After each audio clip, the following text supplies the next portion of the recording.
문구를 써놔라고 이야기를 할 수 있을 것입니다. 그러나 이제 가을의 끝자락,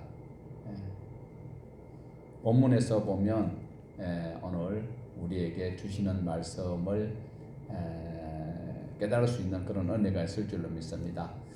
11월 셋째 주일은 대부분 건전한 교회에서는 추수감사주의를 지키고 있습니다. 대부분 사람들은 추수감사절의 그 기원을 1620년에 영국의 청교도들이 102명이 메이플라워를 타고 미국에 건너간 역사를 찾고 있습니다. 물론 그들이 신앙의 자유를 찾아서 자유롭게 하나님을 경배하며 성경에 나타난 하나님을 믿기 위하여서 박해 있는 곳을 떠나 미국으로 건너간 것은 사실입니다. 미국으로 간다고 한 것이 아니라 자유로운 땅을 그들이 찾아간 그것이 바로 신대륙이 미국이었던 것을 그들은 감사하면서 도착한 그곳에서 혹독한 겨울을 맞이합니다. 추위와 질병을 이기지 못하여서 102명 중에 44명이 겨울을 나지 못하고 죽었다라는 것입니다. 그 이듬해 1621년에 봄에 살아남은 사람들은 원주민의 도움을 받아서 경작을 하여 이렇게 이제 수확할 때에 그 원주민들을 초청하고 하나님께 감사했던 그 유래를 우리는 오늘도 대부분 교회들이 11월 셋째 주일이지만 미국에서는 11월 셋째 주일 목요일 날 추수감사 주일로 예배를 드리고 있습니다. 이것이 그렇게 나쁜 전통은 아니라고도 볼 수 있지만 우리는 그보다도 성경에 나타난 추수감사주일이 어떤 의미가 있는가를 알 필요가 있습니다. 사람들이 만든 어떤 규칙보다도 하나님께서 명령하신 명령이 우선되어야 된다라는 것을 명심을 하시기를 바랍니다. 출애굽을 했던 이스라엘 백성들이 광야 40년 동안 혹독한 그 모든 시련을 극복하고 젖과 꿀이 흐르는 가나안 땅에 들어가서 지켜야 될 그 절기가 초막절이었습니다.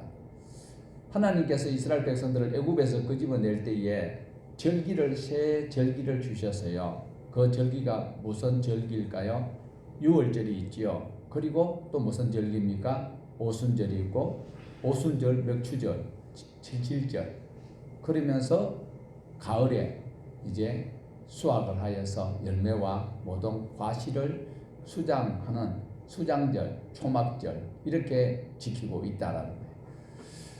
아시다시피 오순절은 맥추감사주일로 우리가 지켰습니다. 그러나 오늘 초막절은 또 수장절은 추수감사주일과 같은 의미가 있다는 것을 상식적으로도 이제는 설명할 수 있어야 될 것입니다.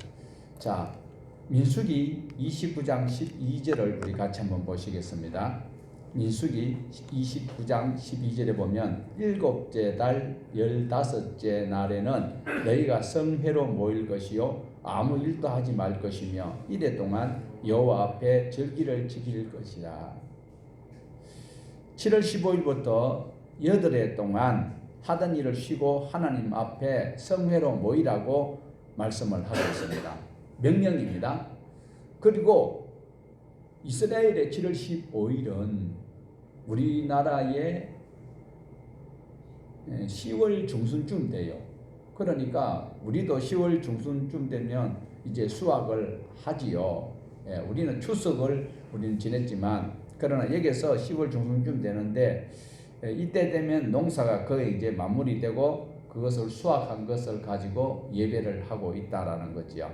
그래서 이스라엘 백성들은 이 초막절에 어떤 일을 했는가, 수장절에 무슨 일을 했는가를 우리는 볼 수 있어야 되는데 한 해 동안 하나님께서 베푸신 그 은혜를 감사하면서 하나님께 예물을 드린 장면을 볼 수가 있습니다.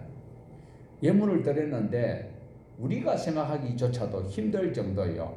오늘날 이런 제도를 교회에서 그대로 도입을 한다면 예수 믿을 사람 거의 없을 겁니다. 이 자리에도 예수 안 믿으려는 사람들이 많을 것 같습니다.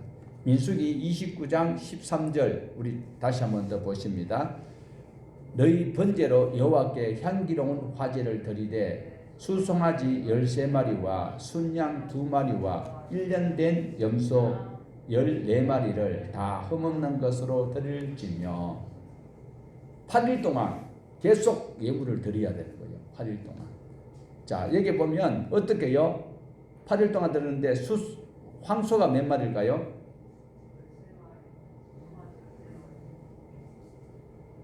황소가 13마리고 순양이 2마리고 그리고 또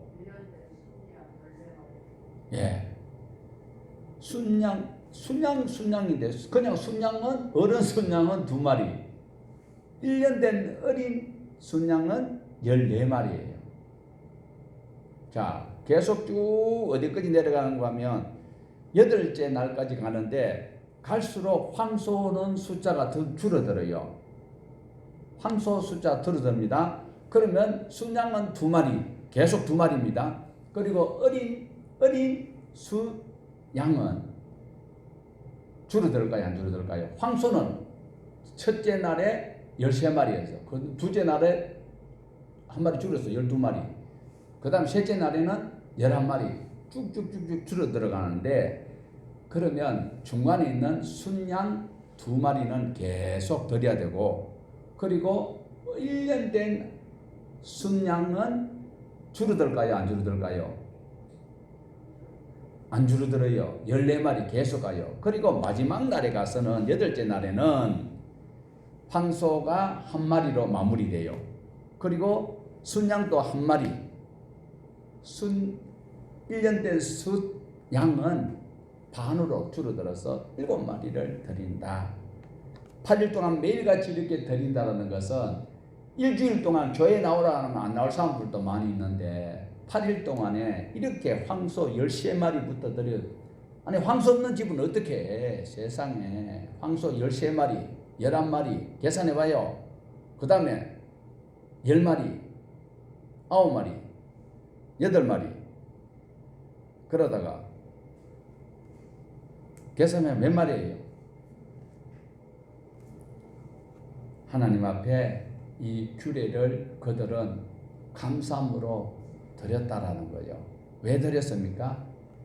애굽에서 자유를 주셨고 생명을 주셨고 자기네들이 이렇게 하나님의 은혜로 살 수 있다라는 것을 감격해 하면서 하나님 앞에 제사를 지내고 있는 장면을 볼 수가 있습니다. 그러므로 우리도 추수감사주일에 이런 영적 교훈 그리고 영적 교훈이 아니라 성경적 교훈을 우리도 인식하면서 살아가야 됩니다. 이 정부가 얼마나 훌륭한 멘트를 가지고 출발했습니까? 정말 타락했던 그 정부를 촛불로 세웠는 이 정권이 아무리 잘하려고 해도 지금 봐요. 배추가 어떻게 됐습니까? 문재인 대통령이 할 수 있는 거 아닙니다. 농림부 장관이 어떤 수단을 부리는 거 아니에요. 송영길 대표가 아무리 하려고 해도 안 돼요. 그러면 이준석 젊은 대표가 한다고 배추가 잘 살아날 수 있나? 아니다는 거예요. 하나님께서 모든 이 인간이 살아갈 수 있는 환경을 섭리하시기에 농부가 수고하는 것은 1%의 수고고 99%는 하나님의 섭리 가운데서 일어난다라는 것을 기억을 하셔야 돼요. 많은 사람들은 하나님이 그냥 추상적인 하나님으로 여기고 있습니다. 오늘 또 어떤 분들은 추수감사주일 예배 그거 오케이. 그렇지만 나는 농사도 안 지는데 그걸 꼭 지켜야 될까? 이런 생각을 할 수 있습니다.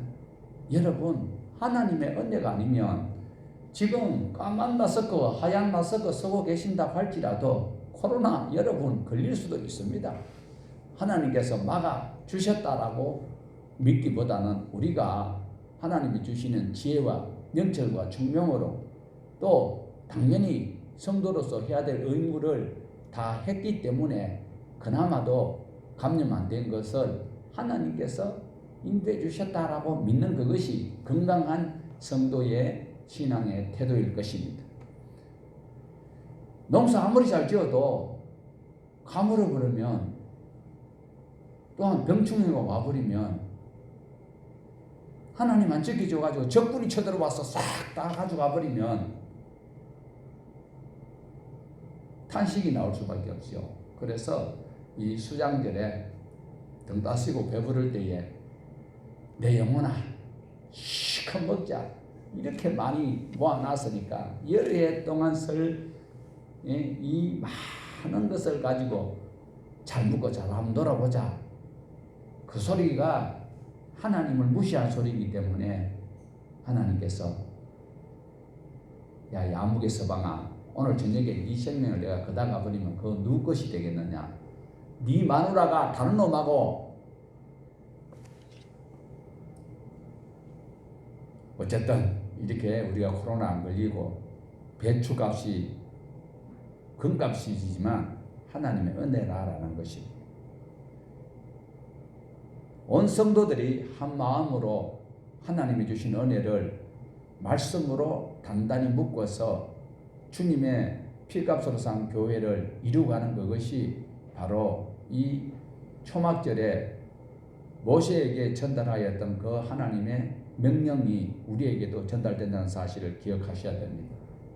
자, 조금 전에 우리가 민수기 29장 13절 이하 쭉 봤습니다.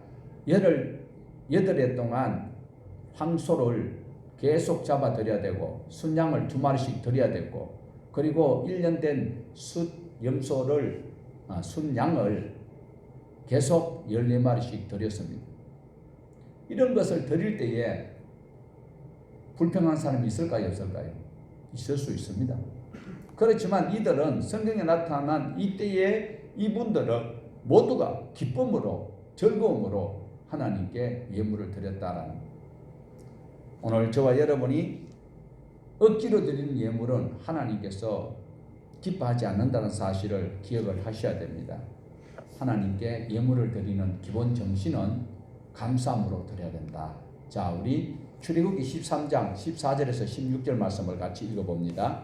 후일에 네 아들이 내게 묻기를 이것이 어찌 됨이냐 하거든 너는 그들에게 이르기를 여호와께서 그의 손의 권능으로 우리를 애굽에서 인도하여 내실세 그때에 바로가 완악하여 우리를 보내지 아니하며 여호와께서 애굽 나라 가운데 처음 난 모든 것은 하나님의 장자로부터 다 죽이셨으므로 태에서 처음 난 모든 수것은 내가 여호와께 제사를 드려서 내 아들 중에서 모든 처음 난 자를 다 대속하리니 이것이 내 손의 기호와 내 미간의 표가 되리라. 자, 이렇게 하나님께서 예물을 드리라라고 명령을 하셨습니다. 그 이유는 애굽에서 노예 생활하던 그들을 해방시켜 하나님의 백성이 되도록 하셨기 때문이다. 그럼 오늘 저와 여러분은 죄악된 세상에 지옥으로 갈 수밖에 없는데 구약의 출애굽기 어린 양의 그 예표로 우리 예수님께서 직접 오심으로 말미암아 이렇게 자유롭게 하나님의 백성다운 삶을 살 수 있었다라는 것을 감사해야 된다라는 것. 그리고 예물을 드릴 때에 또한 두 번째 정표로는 이제 삶의 현장에 나가서 하나님만 섬기고 하나님의 규례와 법도와 율례를 따라 살겠다라는 고백이 있어요. 헌금을 가지고 와서 폼 잡고 그냥 내리는 것이 하나님의 백성의 태도가 아니고 이 예물을 드릴 때에 하나님께서 나에게 이렇게 은혜를 주셨으니까 이제는 기록되어 있는 말씀대로 살겠습니다. 노력하겠습니다. 이 마음으로 예물 드려야 됩니다. 예물을 선나 가져와가지고 교회 와서 갑질하지 말고 주신 하나님을 기억하면서 이 세상에 어떤 누가 대통령이 되든지 상관없이 하나님의 말씀을 핍박하지 않는 그런 정권이 들어서기를 기도하면서 하나님 말씀을 가지고 내가 꿋꿋하게 살겠다. 이 각오로 헌금을 드리라는 거예요. 자기 헌금 좀 많이 낸다고 갑질하고 그 인간은 천국에서 만날 수 있는 그런 인간이 아니다라는 거예요. 삶의 현장 속에서 하나님의 말씀대로 살지도 않으면서 돈 몇 푼 가져와 가지고 헌금함에 넣는다고 하나님이 기뻐하실까요? 그 예물은 하나님하고 상관이 없습니다. 하나님께서 오히려 땅만 발른다고 야단치시다니까요. 자, 제 말이 아니라 이사야서에 있습니다. 이사야 1장 13절에서 14절입니다. 다시 봅니다. 헛된 재물을 다시 가져오지 말라. 분양은 내가 가정이 여기는 바요. 월삭과 안식일과 대회로 모이는 것도 그러하니 성회와 아울러 악을 행하는 것을 내가 견디지 못하겠노라. 내 마음이 너희의 월삭과 정한 절기를 싫어하나니 그것이 내게 무거운 짐이라. 내가 극지기에 곤비하였느니라. 하나님이 싫대요. 돈 가지고 교회 와서 자랑하지 말라는 거요. 뱃설같이 여기지 말라라고 말씀을 하고 있습니다. 그런데도 오늘 이런 인간들이 교회에 수두룩합니다. 그런 인간들 때문에 교회가 욕을 얻어먹고 예수가 없다는 소리 듣고 하나님이 없다는 소리를 들을 수밖에 없다라는 거예요. 왜 하나님께서 이스라엘 백성들의 예물을 싫어할까요? 왜 하나님께서 그들이 모여서 드리는 성회를 분노하실까요? 그 이유는 바로 그들의 삶이 하나님의 뜻을 반영하지 않고 살기 때문에 하나님께서 싫어하셨습니다. 오늘 김대리 집사님 엄청 바쁠 거예요. 또 일어서야 되거든. 또 읽어봐야 되거든요. 너희는 스스로 씻으며 스스로 깨끗하게 하여 내 목전에서 너희 악한 행실을 버리며 행악을 그치고 선행을 배우며 정의를 구하며 학대받는 자를 도와주며 고아를 위하여 신원하며 과부를 위하여 변호하라. 왜 그래요? 당시 이스라엘 백성들이 드리는 예배와 예물은 이런 삶이 빠져 있었거든요. 남의 것을 착취하고 고아와 과부를 없인 여기고 하나님이 기뻐하실 수 없는 일을 하면서 예배자로 참석할 때 하나님은 못 견디겠다라고 말씀합니다. 호세아 6장에서는 나는 제사를 원치 않고 인애를 원하신다고 했고 말라기 3장에 보면 온전한 11조를 창고에 들여 나의 집에 양식이 있게 하라고 하셨는데요. 온전한 11조가 무엇일까요? 내가 얼마나 드리느냐 그것이 온전한 11조가 아니다라는 거예요. 여기서 온전한 11조라는 정표는 감사함으로 드리는 것이다 라는 겁니다. 헌신의 정표로 드리는 것입니다. 앉을 시간이 없을 것 같은데요. 자, 말라기 1장 13절입니다. 만군의 여호와가 이르노라 너희가 또 말하기를 이 일이 얼마나 번거로운가 하며 고웃음치고 훔친 물건과 저는 것 병든 것을 가져왔느니라. 너희가 이같이 봉헌물을 가져오니 내가 그것을 너희 손에서 받겠느냐. 하나님이 반문하고 계십니다. 이렇게 마음에 아무런 감사와 감격 없이 드리는 11조 그 금액은 하나님과 무관하다는 것을 말씀합니다. 말라기 당시 이스라엘 백성들은 전혀 하나님을 의식하지 않고 마지못해서 세금 내듯이 세금 내면서 기뻐하면서 세금 내는 사람은 없을 거예요. 투덜대면서 하나님 앞에 예물 드리는 세금 내는 사람들 그런 심령으로 드렸을 때 하나님께서 반문을 하고 있습니다. 예물을 드리는 행위보다도 어떤 마음을 하나님께서는 원하고 계실까요? 바로 하나님을 경외하는 마음, 하나님의 은혜를 감사하는 마음이 바로 11조를 드릴 수 있는 그런 예물을 드리는 마음이다라는 거예요. 그리고 또 하나는 하나님 나라를 위해서 내가 헌신하겠습니다. 하늘의 미랄이 되겠습니다. 뭘 미랄이 될 수 있습니까?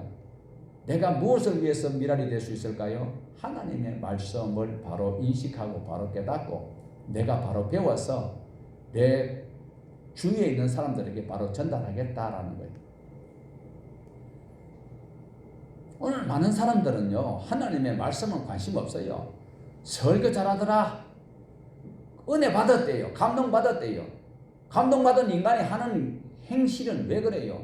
그가 드릴 수 있는 예물을 하나님께서 기쁘게 받을 수만 한가요? 하나님의 말씀을 알아야 하나님의 백성이 되는 거지요. 법을 모르는데 어떻게? 한동안에 그 유명했던 스티븐 뭐요? 누구죠? 지금 미국에 갔다가 미국 국적 취했다가 병역법 위반해가지고 한국에 못 들어오는 사람 있지요. 그 이름이 뭐죠? 갑자기 생각이 안 나네.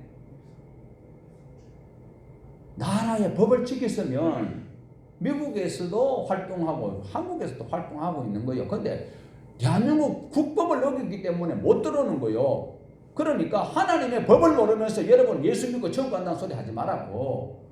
설교 듣고 뭐 은혜 받았다 그런 소리 하지 마세요. 은혜 받았으면 감사함으로 눈물 흘리며 그리고 헌신하며 봉사하며 하늘의 미랄이 돼야 되는 거예요. 십자가를 지는 그것이 은혜 받은 자의 태도입니다. 저는 교만해가지고요. 누가 뭐 설교에 막 은혜 받았다고. 제 아버지라 할지라도 어제 TV 보면서 목사님 설교에 은혜 받았다는 거예요. 제가 얼마나 화났니. 그 목사가 얼마나 사비적이고 듣기 좋고 내 감성에 구미에 맞으면 그것이 은혜가 되는 것입니까?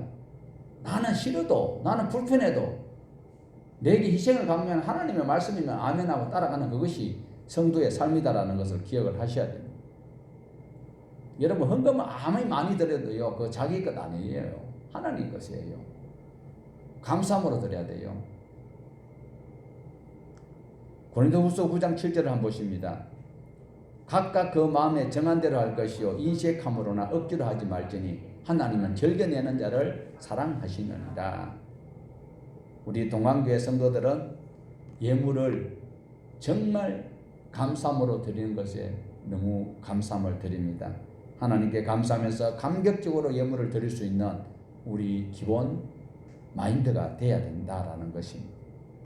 그리고 우리가 또 살펴볼 것은 이스라엘 백성들은 초막절에 하는 일이 있었는데 우리 본문 31장 9절을 보시겠습니다. 신명기 31장 9절 또 모세가 이 율법을 써서 여호와의 언약궤를 매는 레위 자손 제사장들과 이스라엘 모든 장로에게 주고 모세가 그들에게 명령하여 이르기를 매 7년 끝에 곧 면제년의 초막절에 모세는 80의 부름을 받았습니다. 자기가 살고 있던 왕궁 살인자의 수배가 내려져 있는 그곳에 하나님께서 가라고 했을 때에 정말 가기가 싫었습니다. 그런데 하나님께서는 가서 내 백성을 해방하라. 그 명령에 순종하여서 그가 갔던 모세였습니다. 그리고 그곳에서 어떻게 했어요? 약 200만 명이나 되는 그런 자기 민족을 이끌고 애굽에서 탈출하여서 적과 꿀이 흐르는 땅에 들어가는 장면을 볼 수가 있습니다. 물론 들어가는 과정에 40년 동안 훈련을 다시 받았고 모세는 그 땅에 들어가지 못하면서 마지막으로 들어가야 될 그 당사자들에게 이 말씀을 유언으로 남기고 있다라는 것입니다.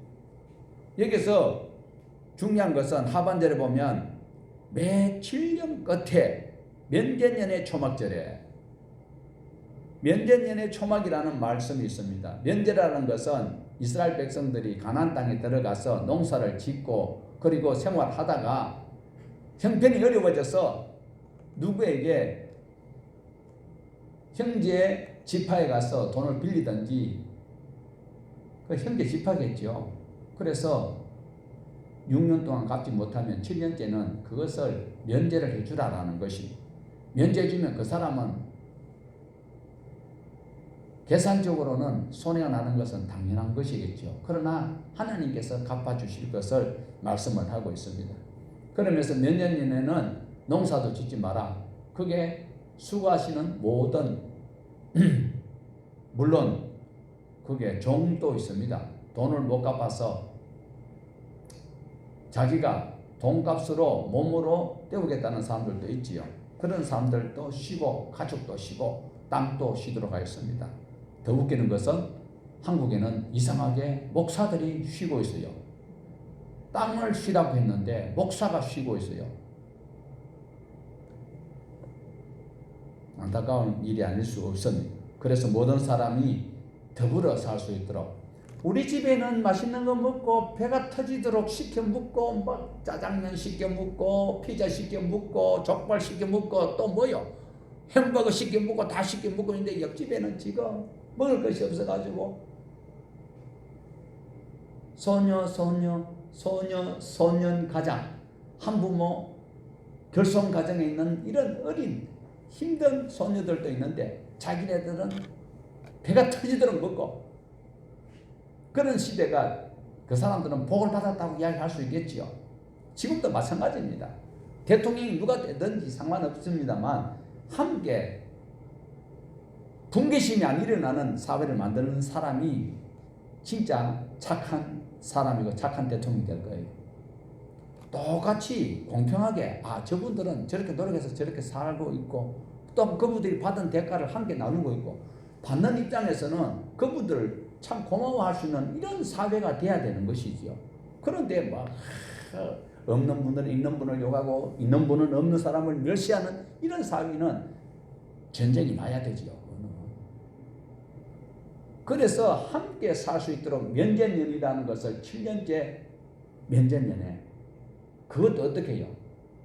막 일할 때가 아니고 수압을 다 쌓아놓고 그리고 다 용서해주고 이런 살기 좋은 시대를 하나님께서 원하십니다. 배가 터지도록 먹고 나온 차만 그렇게 하는 그것이 복이 아니다라는 거죠. 11절 보십시다. 온 이스라엘이 내 하나님 여호와 그가 택하신 곳에 모일 때에 이 율법을 낭독하여 온 이스라엘에게 듣게 할지니 백성의 남녀와 어린이와 내 성읍 안에 거류하는 타국인을 모으고 그들에게 듣고 배우고 내 하나님 여호와 경외하며 이 율법의 모든 말씀을 지켜 행하게 하고 면전년에 초막절이 되면 남자나 여자나 상관없이 다 한 자리에 모여서 뭘 해야 돼요? 잘 먹고 잘 살고 춤추고 지금 그 종편 방송 보면 그 노래 부르는 그것들이 프로그램이 굉장히 이게 말세의 징조거든요. 하나님의 말씀을 듣고 모두가 감격해하며 불평이 없고 모두가 다 살 수 있는 이런 공평한 세상을 하나님이 만드시기 위해서 뭘 하라고요? 하나님의 말씀을 듣고 지켜 행할 수 있도록 가르치도록. 근데 오늘 말씀 신경 쓰는 사람 있어요? 성경을 진짜 내가 좀 알고 싶다 싶은 사람 있어요? 우리 교회에서 다니까 마지못해 하는 거지 이거 해야 되겠다고 하는 사람 딱 두 분 있어요. 하나님의 말씀을 남자나 여자나 상관없이 배워가지고 자기 자손들에게 손자에게 그리고 타국이나 할지라도 그들에게도 가르쳐 주라고 했어요. 그뿐 아닙니다. 하나님의 말씀을 배우고 듣고 지켜 행하는 그것이 무엇이라고요? 하나님을 경외하는 것이라. 입만 가지고 죽어가지고 입만 천국 가면 안 되고 귀만 천국 가면 안 되고 신령한 몸으로 부활할 때 내 육체가 사지백자가 전부 다 이 하나님 주셨던 모태로 나왔을 때 그 형태가 신령한 몸으로 변화되는 그 사람이 천국 갈 수 있는 거예요. 왜 입술하고 귀만 천국 가야 됩니까?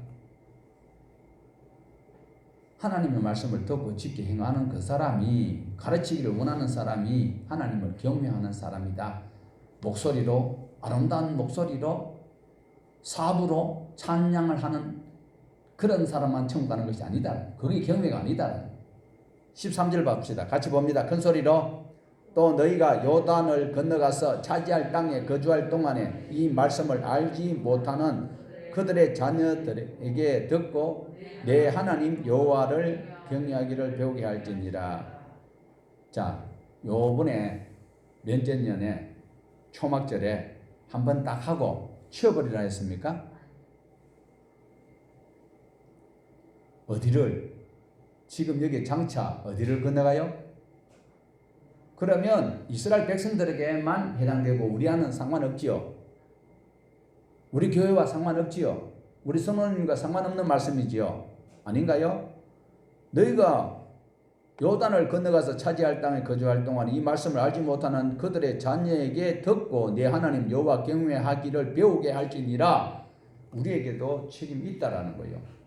왜 교회에서 이거를 강조를 안 합니까?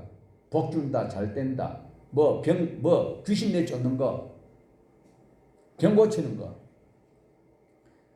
건강한 몸 가지고 죄 지었다가 지옥 가는 보다는 차라리 병 들어서 고치지 못할 그런 위중한 가운데 자기 삶을 돌아보면서 하나님 앞에 철두철미하게 회개하며 병문안 오는 사람에게 오히려 말씀으로 가르칠 수 있는 그가 천국에 갈 수 있는 유일한 사람이다.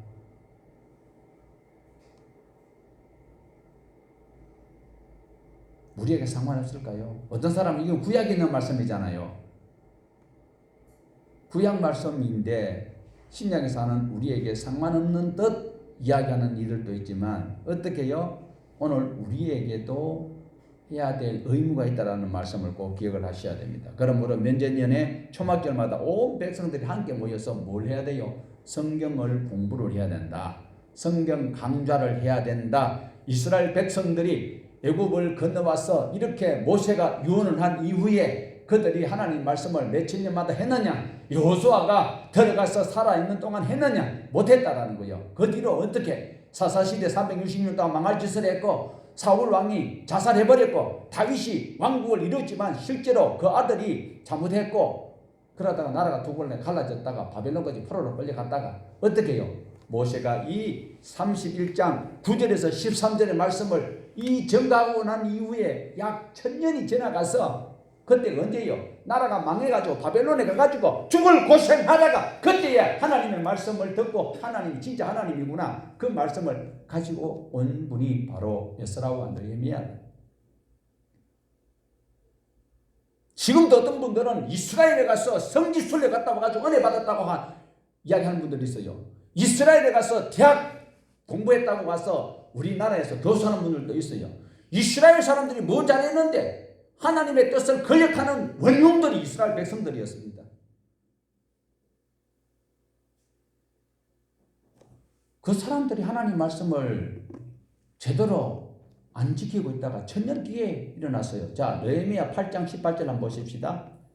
1000년 뒤에 하나님의 말씀을 다시 가르치는 그 과정을 느헤미야 8장 18절 한번 보십시다. 에스라는 첫날부터 끝날까지 날마다 하나님의 율법책을 낭독하고 무리가 이래 동안 절기를 지키고 8째 날에 규례를 따라 성회를 열었더라.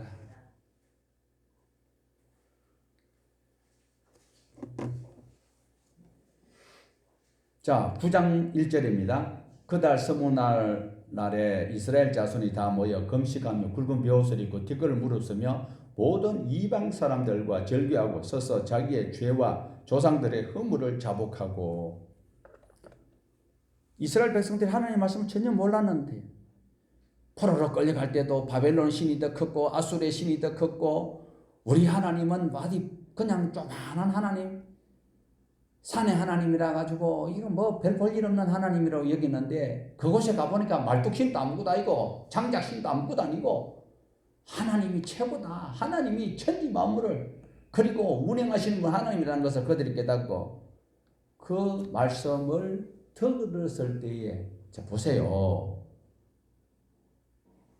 모세의 유언 이후에 하나님의 말씀이 그들에게 안 들려졌어요. 사무엘 훌륭합니다. 엘리야 훌륭했습니다. 엘리사 훌륭했습니다. 성경 강조했나요? 안 했어요. 그러니까 나타난 현상 속에 그는 여호와다 그는 여호와다 해놔놓고 이세벨 보고 시켜가지고 그거 죽이도록.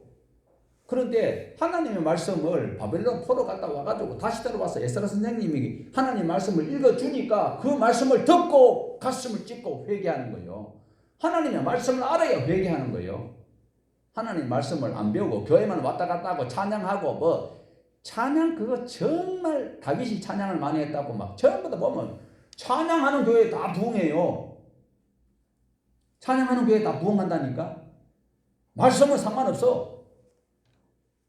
감성적으로 막 그 구미에 맞고 막 찬양 부르다가 눈물 흘리니까 그 감격이 거기 다 한 줄 알아요. 말씀에 근거한 찬양이 있어야 되는 거지요. 찬양은 뭐예요? 내가 어려운데 하나님 나를 도와주셔서 이 현실 속에서 신앙 고백이 찬양이어야 되는데 딴따라 새끼들 다 이거 그래서 찬양만 부르면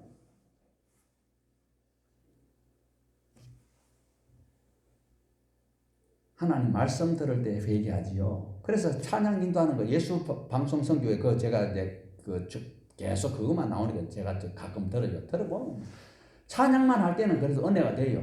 나름대로는 동의하고 싶은데 찬양 인도하는 사람이 막 앞에서 멘트 부지 그 멘트를 안 지르면 더 은혜가 되겠더라마는 그 멘트가 하나님 말씀도 아니에요. 하나님 명령도 아니에요. 그런데 막 그 감정을 막 동요시키기 위한 그것은 살기나 하는 소리예요. 찬양하면 찬양만 하면 돼요. 내 신앙 고백을 닮아서.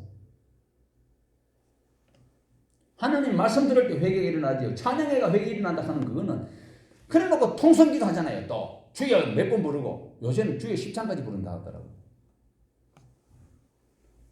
천년의 죄를 자복하는 장면을 느헤미야에서 볼 수가 있습니다.